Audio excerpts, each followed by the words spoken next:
అందరికీ నమస్కారం. నేను మీ జోష్నా దిలి. జోడీ కిచెన్స్ గార్డెన్ ఛానల్‌కి స్వాగతం. ఎంతో రుచికరమైన, తేలికగా చేసుకోగలిగే గోరుచిక్కుడు వేపుని చూద్దాం.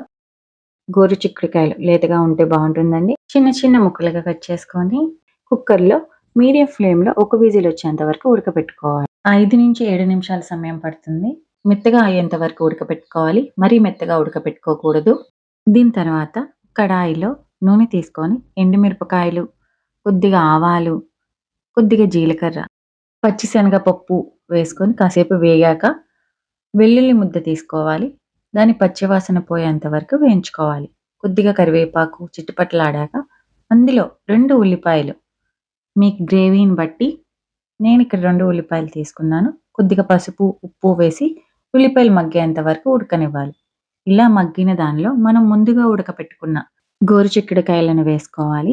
గోరుచిక్కుడుకాయలను వేసుకున్నాక బాగా కలుపుకొని కాసేపు మగ్గనివ్వాలి. ఇలా మగ్గే ప్రాసెస్‌లో మనం ఒక చిన్న మసాలా పట్టుకోవాలి. వెల్లుల్లిపాయలు, కారం మిక్సీ జార్‌లో తీసుకొని చిన్న ముద్దలా తయారు చేసుకోవాలి. ఇక్కడ నీళ్ళనేది పోయకూడదండి. ఇలా ముద్దలా తయారవుతుంది. ఇలా తయారైన మసాలా ముద్దను మనం గోరుచిక్కుడుకాయల్లో వేసుకోవాలి. ఈ మసాలా అంతా గోరుచిక్కుడుకాయలకు పట్టేంత వరకు బాగా కలుపుకోవాలి. బాగా కలుపుకున్నాక సన్నని సెగపై లేత చిన్న మంట మీద 10-15 నిమిషాల పాటు కలుపుకుంటూ మగ్గనివ్వాలి. ఇలా మగ్గిన దానిలో మనం చివరగా కొత్తిమీర చల్లుకుంటే ఎంతో రుచికరమైన గోరుచిక్కుడుకాయ వేపుడు రెడీ. ఈ రెసిపీ మీకు అర్థమైందని ఆశిస్తున్నాను.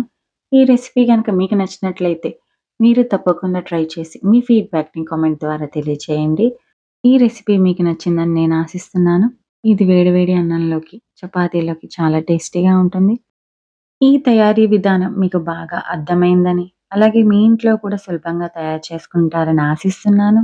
మళ్ళీ మరో కొత్త వంటకంతో మళ్ళీ కలుద్దాం. అంతవరకు సెలవు. నమస్కారం. ఎవరైతే నా ఛానల్‌ని సబ్స్క్రైబ్ చేసుకోకుండా చూస్తున్నారో దయచేసి నా ఛానల్‌ని సబ్స్క్రైబ్ చేసుకోండి. అలాగే పక్కనే ఉన్న బెల్ ఐకాన్ క్లిక్ చేయటం అసలు మర్చిపోవద్దు.